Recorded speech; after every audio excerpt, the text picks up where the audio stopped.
চিংড়ি তাকাশি শিবশঙ্কর পিল্লাই। প্রথম পরিচ্ছেদ। বলি, ও ছোট মিয়া, মাছ ধরতে আমার বাবার যে নৌকার জাল কিনতে হবে, তা তোমার ভাগ্যে থাকলে নৌকা কেনা হবে।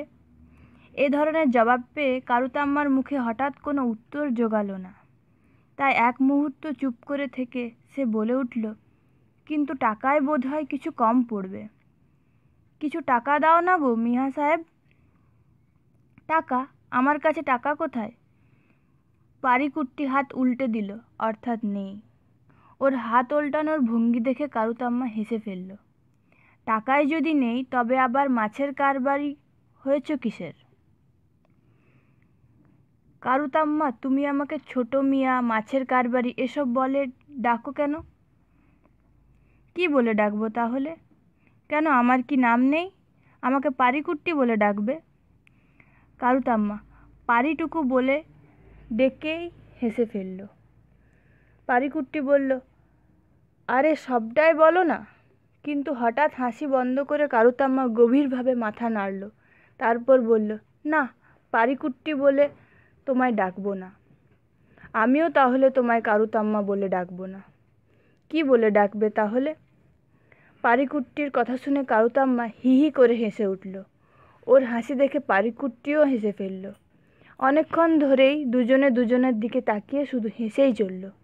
এ হাসির কোনো অর্থ হয় না, অথচ কেন যে তারা এতক্ষণ হাসছে তা কে জানে। হাসতে হাসতে এক ফাঁকে পারিকুট্টি বলল, আচ্ছা শোনো গো জেলেনি, নৌকো আর জাল কিনে যে মাছগুলো ধরা হবে, সেগুলো আমার কাছে বিক্রি করার জন্য বাপজানকে বলবে তো? ভালো দাম দেবে তো? তাহলেই বলবো, নইলে। বলে ঘাড় নেড়েই আবার কারুতাম্মা হেসে উঠল। এই সামান্য একটু কথার মধ্যে এত কি হাসি থাকতে পারে? অথচ দুজন দুজনের সামান্য কথাতেই হেসে উঠছে, যেন ওরা পরস্পরকে যাই বলুক তাতে না না হেসে ওদের উপায় নেই। হাসতে হাসতে কারুতাম্মার চোখ জলে ভরে এলো। দম প্রায় বন্ধ হয়ে আসছে। ও হাঁপাতে হাঁপাতে বলল, আমাকে এমনিভাবে হাসিও না ছোট মিয়া। বেশ তো, নিজের হাসি নিজে থামাও। আমাকে হাসিয়ে মারছো আর বলছো নিজের হাসি নিজে থামাও। কীরকম লোক গো তুমি? কথা শেষ না হতেই আবার দুজনে হেসে উঠল। দুজনে যেন দুজনকে কথার পালক দিয়ে সুরসুরি দিচ্ছে। বেশিক্ষণ সুরসুরি দিয়ে হাসি হয়ে যায় কান্না। তাই কিছুক্ষণ পরেই কারুতাম্মার মুখটা লাল হয়ে উঠল। একটু পরে ও ভুঁয়ো রাগ দেখিয়ে ভারী গলায় বলল, আমার দিকে অমন করে তাকিও না।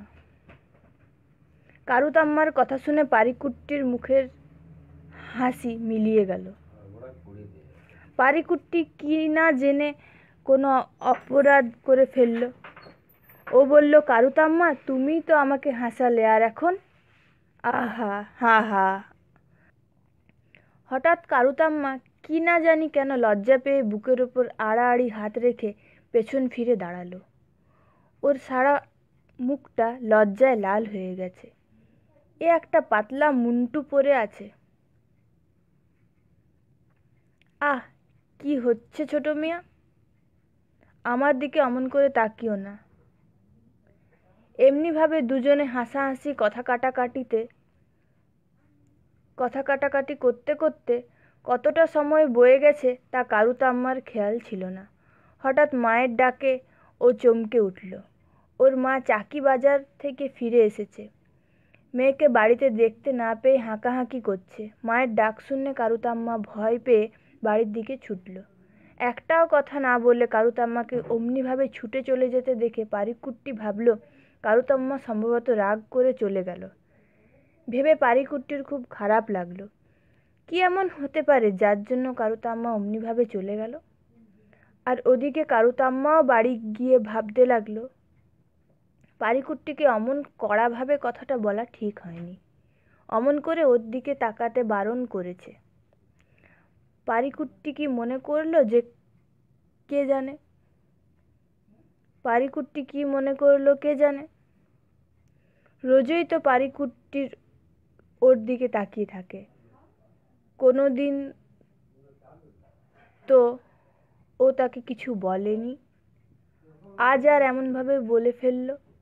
নিশ্চয় ওর কথা শুনে পারিকুট্টি কিছু মনে করেছে। সঙ্গে সঙ্গে ওর হাসির কথাটা মনে পড়ল। পারিকুট্টির সামনে তো নয়, আর কারুর সামনে এমনভাবে ও কখনো হাসেনি। এমনভাবে হাসাটা যেন একটা অভিজ্ঞতা। হাসতে হাসতে ওর মনে হচ্ছিল যেন ওর দম বন্ধ হয়ে যাবে, যেন ফুসফুসের কোষগুলো ফেটে যাবে। আর সে সময় দেহে কাপড় চোপড় কম থাকায় ওর মনে হচ্ছিল ও যেন সম্পূর্ণ নগ্ন হয়ে পারিকুট্টির সামনে দাঁড়িয়েছিল। পারির সামনে এত অল্প কাপড় পরে দাঁড়িয়ে থাকতে থাকতে ওর কেবল মনে হচ্ছিল ও যেন কোথাও অদৃশ্য হয়ে যায়। সেই সময় ওর মনের যা অবস্থা তাতে পারিকুট্টিকে খারাপ কিছু বলার ওর পক্ষে অস্বাভাবিক নয়। বারবার এখন তাই ওর মনে হতে লাগলো, পারিকুট্টি কি ওর কথায় কিছু মনে করলো? এদিকে কারুতাম্মার বুকের পদ্মকুঁড়ি দুটি দেখে পারিকুট্টির যেন নেশা লেগে গিয়েছিল। ওই বুকেরই আড়ালে তাকে পাওয়ার কামনা দিনের পর দিন বেড়ে উঠেছে, আর ওই বুকেরই অন্তরালে এই বিচিত্র হাসির রহস্য লুকিয়ে আছে।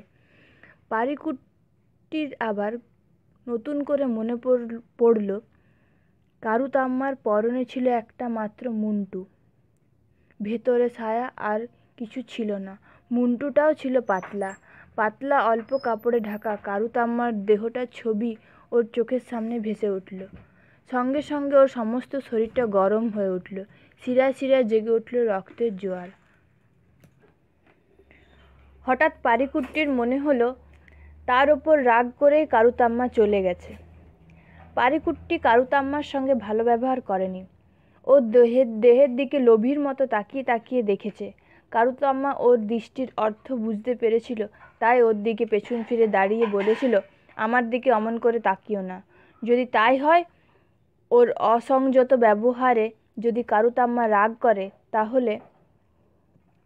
করে থাকে তাহলে কি কারুতাম্মা আর কোনোদিন ওর সামনে আসবে না?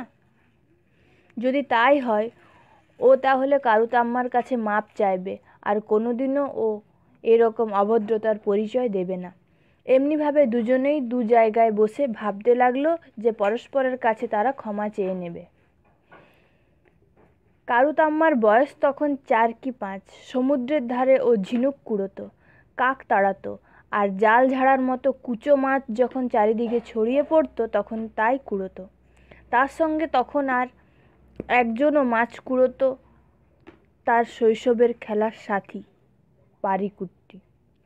পরনে পায়জামা, গায়ে হলুদ রঙের জামা, গলায় একটা সিল্কের রুমাল বেঁধে মাথায় টুপি পরে প্রথম যখন ওর বাবার হাত ধরে সমুদ্রের ধারে এসেছিল তখনকার কথা স্পষ্ট মনে পড়ে কারুতাম্মার। ওদের বাড়ির দক্ষিণ দিকে পারিকুট্টির বাবা ঘর বেঁধেছিল। আজও সে বাড়ি সেখানে আছে। পারিকুট্টি আজ যুবক, বড় হয়ে সে মাছের ব্যবসা শুরু করেছে। এমনিভাবে সমুদ্রের ধারে তারা পাশাপাশি থেকেছে, খেলা করেছে, ঝগড়া করেছে, আর বড় হয়েছে। সে আজ কতদিন হয়ে গেল। বাড়িতে এসে কারুতাম্মা রান্নাঘরে ঢুকে উনুন ধরাচ্ছিল আর এই সব কথা ভাবছিল।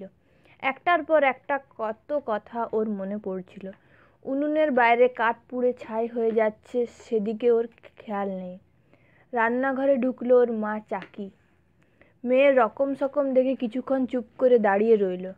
কাণ্ড দেখো মেয়ের, কাঠগুলো সামনে পুড়ে ছাই হয়ে যাচ্ছে আর মেয়ে চুপ করে বসে বসে স্বপ্ন দেখছে। রাগের চোটে চাকি মেয়ের গায়ে এক ধাক্কা মারল।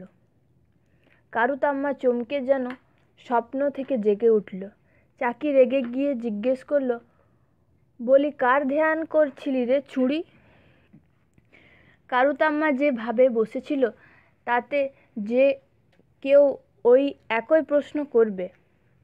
কারুতাম্মাকে দেখে মনে হচ্ছিল ও যেন আর এই লোকে নেই, কোনো স্বপ্ন রাজ্যে ও ভেসে বেড়াচ্ছে। তার ওপর আবার ছোট্ট বোন পঞ্চমী ফোড়ন দিল। জানো মা, দিদি সমুদ্রের ধারে ওই নৌকাটার কাছে দাঁড়িয়ে ছোট মিয়ার সঙ্গে কি হাসাহাসিটাই করছিল। কারুতাম্মা চমকে উঠল। আজ পর্যন্ত তাদের এই হাসাহাসি মেশামেশির কথা কেউ জানতো না। পঞ্চমী আজ হাটে হাঁড়ি ভেঙে দিল। পঞ্চমীর মুখ তখনও বন্ধ হয়নি। ও কি হাসি হাসছিল মা ওরা, তা কি বলবো।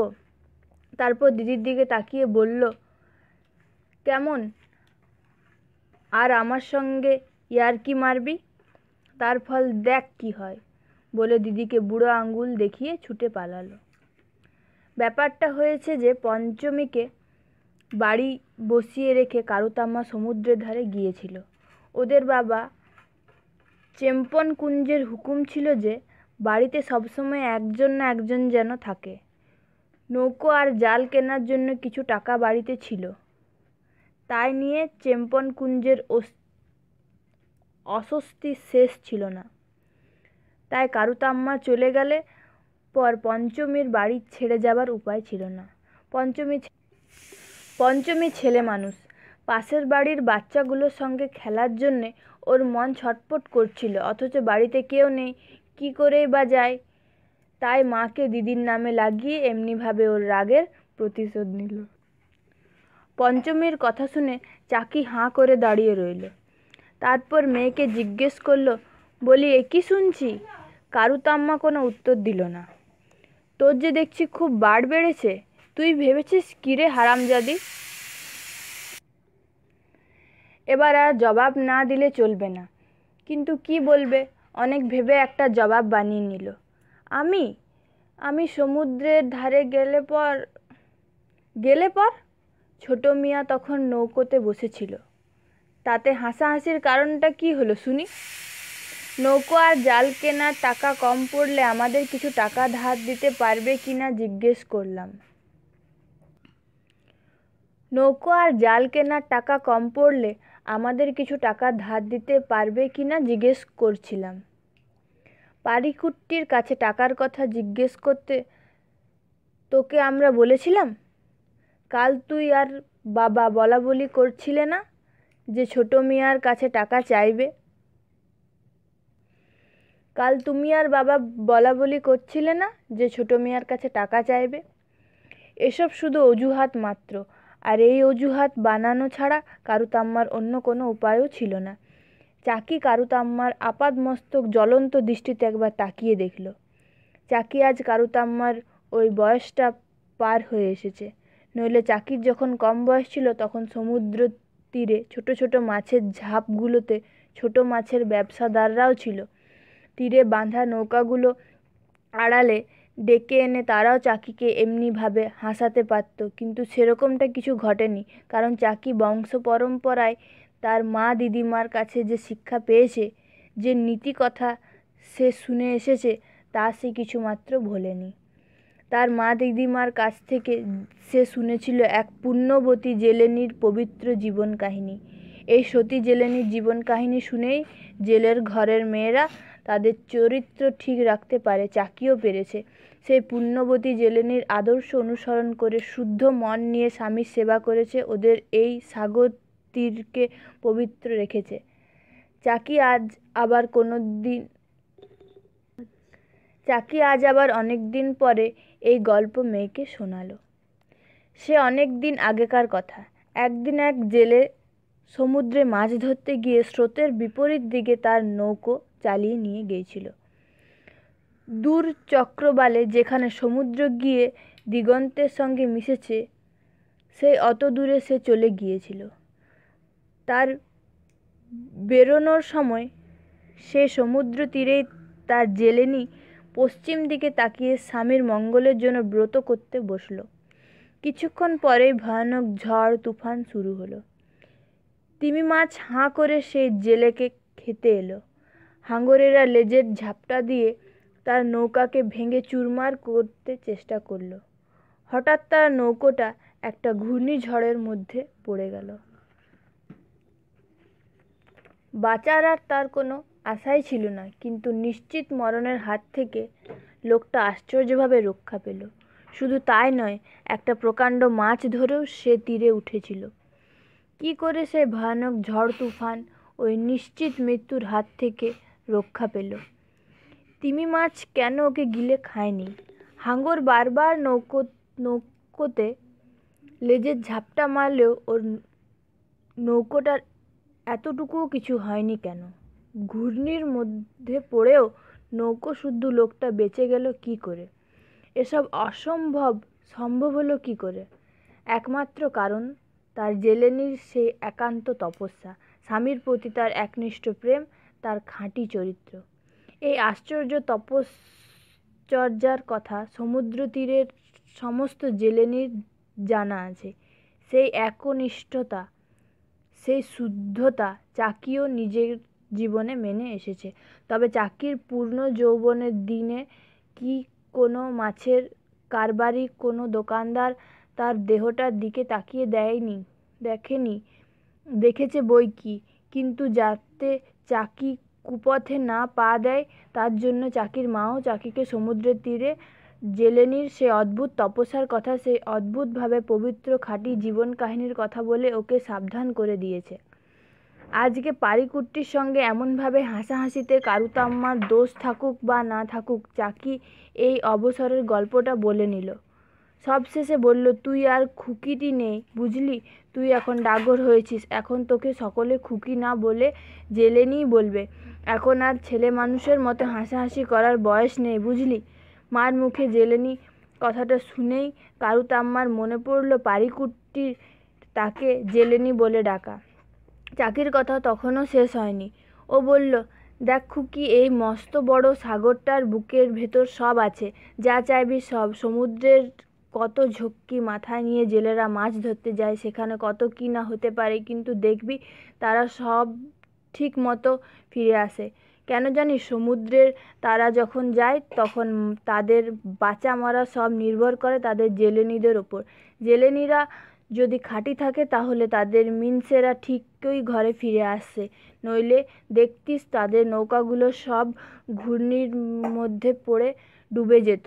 এই কথাগুলো কারুতাম্মা যে শুধু মার কাছে শুনছে তা নয়, যেন 4-5 জন জেলেনি এক জায়গায় জড়ো হয়, তখনই তারা এই গল্প করে। অনেকবার অনেক জায়গায় ও এই একই কথা শুনেছে। সবই ঠিক, কিন্তু তা বলে ছোট মিয়ার সঙ্গে একটু হাসাহাসিতে দোষটা কোথায়? তার তো এখনো বিয়েই হয়নি। সমুদ্রের মাছ ধরতে যাওয়া কোনো বিশেষ জেলের মরণ বাঁচন তো তার ওপর নির্ভর করছে না। যদি ভবিষ্যতে কোনো জেলের জীবন মরণ তার ওপর নির্ভর করে, তাহলে সে দায়িত্ব সে ঠিক মতোই রক্ষা করবে। কেমনভাবে সাবধান হতে হবে, কেমনভাবে খাঁটি থাকতে হবে তা তার খুব ভালোভাবেই জানা আছে। কাউকে সে বিষয়ে কিছু বলে দিতে হবে না। মেয়েকে চুপ করে থাকতে দেখে চাকি আবার আরম্ভ করল, কখনো কখনো আমাদের খারাপ কাজে সমুদ্রের শুকিয়ে যায়। সাগরদেবীর রাগ হলে তিনি সব ছারখার করে ফেলেন, কিন্তু তিনি যদি খুশি থাকেন তাহলে আমাদের দুহাত উজাড় করে দেন। এই সাগরে সোনা আছে খুকি, তাল তাল সোনা। তারপর একটু থেমে খুব বড় একটা সত্য মেয়েকে শোনায়। কথাটা কি জানিস? খাঁটি থাকা, নিজেকে ঠিক রাখা। জেলের সম্পত্তি হচ্ছে তার স্ত্রী খাঁটি থাকাটা। তবে হ্যাঁ, অনেক সময় আমরা খাঁটি থাকলেও মাছের কারবারিরা আমাদের এই সমুদ্র খারাপ করে তোলে। চিংড়ি মাছের খোসা ছাড়াতে, শুকনো চিংড়ি নৌকোয় তুলতে পূব দিক থেকে অনেক মেয়ে আসে দিনমজুরি খাটতে। এই মেয়েগুলো আর ওই খারাপ লোকগুলো সমুদ্রের ধারে অশুদ্ধ করে তোলে। সমুদ্রের ধারটাও যে সাগর মার জায়গা, সেটাও সে পরিষ্কার রাখতে হয়, তাও তারা জানে না। তারা তো আর সাগর মার ছেলে মেয়ে নয়, তাই তারা যা খুশি করে, কিন্তু ফল ভোগ করতে হয় আমাদের জেলেদের। চাকি আরও বলে, দেখ নৌকাগুলো তীরে বেঁধে রাখার সময় দেখবে তাদের মাঝে মাঝে ফাঁক রয়ে গেছে। ওই ফাঁকগুলো আর আশেপাশে যে ঝোপঝাড় আছে সেগুলো হচ্ছে খারাপ জায়গা। সবশেষে মেয়েকে চাকি ভারী গলায় সাবধান করলো, তোর এখন বয়স বাড়ছে, মাছের কারবারিরা তোর বুকের দিকে পেছন দিকে নজর দেবে, খুব সাবধান। কারুতাম্মা চমকে উঠল, ঠিকই তো, সেই দিন নৌকার আড়ালে এরকম ব্যাপার তো ঘটেছে, তাই সেদিন সে পারিকুট্টির ওপর ওর হঠাৎ রাগ হয়েছিল, যার জন্য ও পারিকুট্টিকে ওর দিকে তাকাতে বারণ করেছিল। সে কি তাহলে মা দিদিমার কাছ থেকে পাওয়া সেই শুদ্ধ মনের জন্যে? মাছের কারবারিরা তার দিকে যদি কুনজরে দেখে তাতে তার গৌরব বাড়ে না। তাই সে দিন তার ছোট মিয়ার এমন কাজ তুই করবি না যাতে এই সাগর শুকিয়ে যায়। সমুদ্রেরই যাদের রুজি রোজগার, তাদের মুখের ভাত যেন না মারা যায়। মার কথা শুনে কারুতাম্মা এবার সত্যিই ভয় পেয়ে গেল। চাকি আবার বলল, পারিকুট্টি মুসলমান, ওর চরিত্রে বিশ্বাস নেই। কারুতাম্মার মনে হলো মার অজানা কিছুই নেই, মার কাছ থেকে লুকোবারও কিছু নেই। মার কথাগুলো শুনে ওর মনে কেমন যেন একটা ভয় আর অস্বস্তির কাঁটা খচখচ করতে লাগলো। সেদিন রাতে ওর ঘুম হলো না।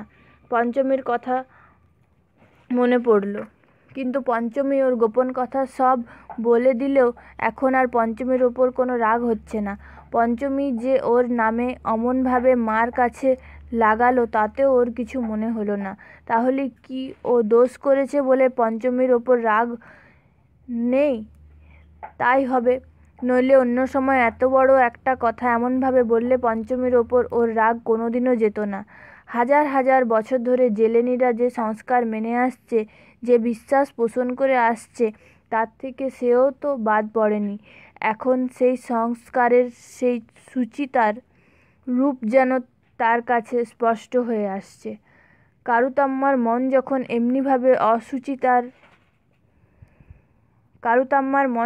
এমনিভাবে সুচিতার অসুচিতার দ্বন্দ্বে অস্থির, তখন যেন তার মনের সেই দ্বন্দ্ব থেকে তাকে উদ্ধার করার জন্যে সমুদ্রতীর থেকে কার গানের সুর ভেসে আসতে লাগলো।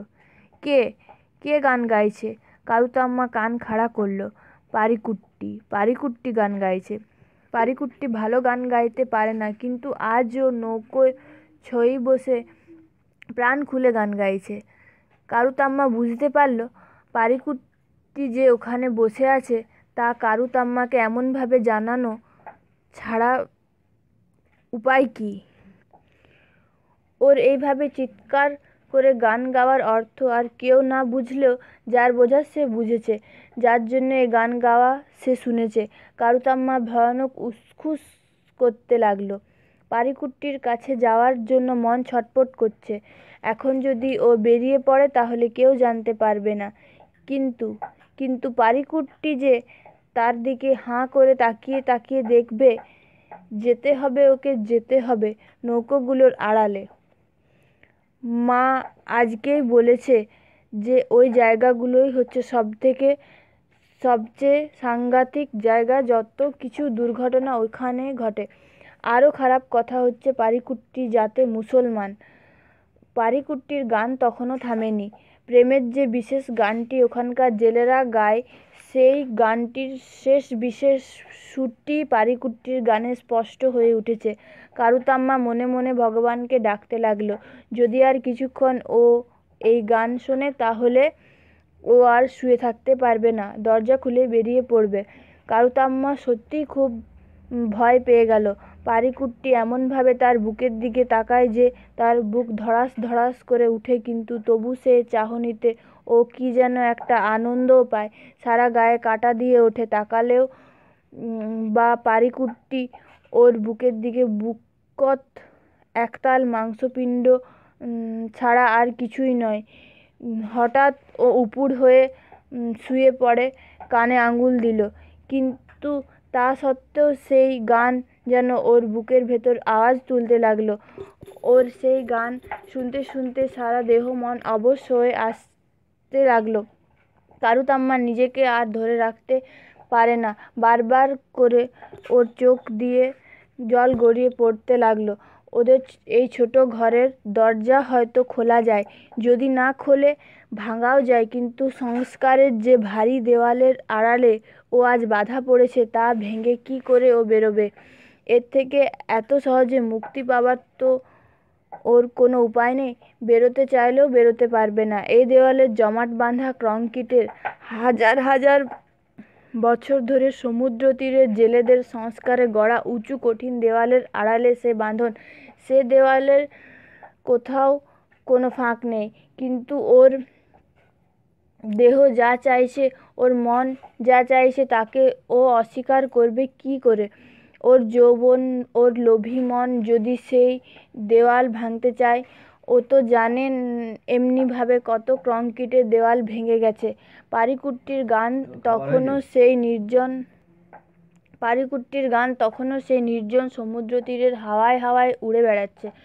পারিকুট্টির গানের সুর তালের নামগন্ধ নেই, গলাও ভালো নয়, কিন্তু তবু সেই গান যেন কি একটা জাদু রয়েছে, কি যেন একটা আন্তরিকতা রয়েছে। সে যেন তার সমস্ত দরদ দিয়ে সমস্ত প্রাণ মন ঢেলে গান গাইছে। পারিকুট্টি যে সমুদ্রের ধারে এখনো বসে আছে তা কি কারুতাম্মাকে জানাতে হবে না? তাই তো এমনিভাবে সে গেয়ে চলেছে। কারুতাম্মার কাছে পারিকুট্টি যে ক্ষমা চাইতে হবে। গাইতে গাইতে বুঝি পারিকুট্টির গলা ভেঙে এলো। আর কতক্ষণ এমনিভাবে সে গাইবে? কারুতাম্মা কান থেকে আঙুল সরিয়ে নিল। পাশের ঘরে মা আর বাবা কি যেন বলাবলি করছে, না ওরা ঝগড়া করছে।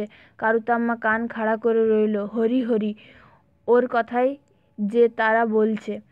শুনতে পেল বাবা বলছে, আরে আমি ওসব জানি, আমাকে আর তোর কিছু বলতে হবে না, আমি ঘাস খাই না, আমিও মানুষ।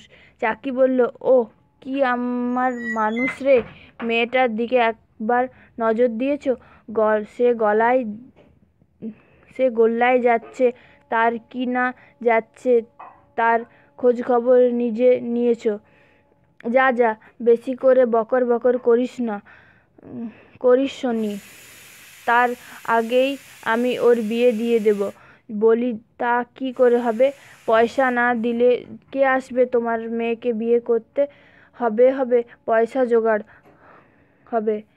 আগে এই নৌকো আর জালটা হতে দে না, তারপর। ওসব কথা চাকি 1000বার শুনেছে, তাই কথার মাঝখানে রেগে গিয়ে বলে উঠল, ওই নৌকো আর জাল কেনার স্বপ্নই দেখ। চেম্পনকুঞ্জ দিব্যি করে বলল, ও পয়সার আমি একটা আধলাও খরচ করব না। তা তুই যতই না ঘ্যানর করিস। চাকি রেগে গিয়ে বলল, মেয়েকে শেষ পর্যন্ত কোনো মুসলমানে নষ্ট করুক, তাই হবে শেষ পর্যন্ত। চেম্পনকুঞ্জ এবার কোনো কথা বলল না। কথাটার গুরুত্ব বুঝেছে। কিছুক্ষণ চুপ করে থেকে বলল, আমি একটা ছেলে দেখেছি বিনি পয়সায়। হ্যাঁ, বিনি পয়সায়। চেম্পনকুঞ্জ জোর দিয়ে বলল, ও তাহলে খুব ভালো ছেলেই আসবে, হবে কোনো কানাখোড়া। যা মাগি, বেশি ফ্যাচ করিস না। তুই কি ছেলে দেখছিস যে কানাখোড়া বলে দিলি? কিন্তু চেম্পনকুঞ্জের কথায় কান না দিয়ে চাকি বলল, তার চেয়ে মেয়েকে সমুদ্রে ভাসিয়ে দাও। চেম্পনকুঞ্জ চাকিকে খেকিয়ে উঠল। চাকি ফোঁস করতে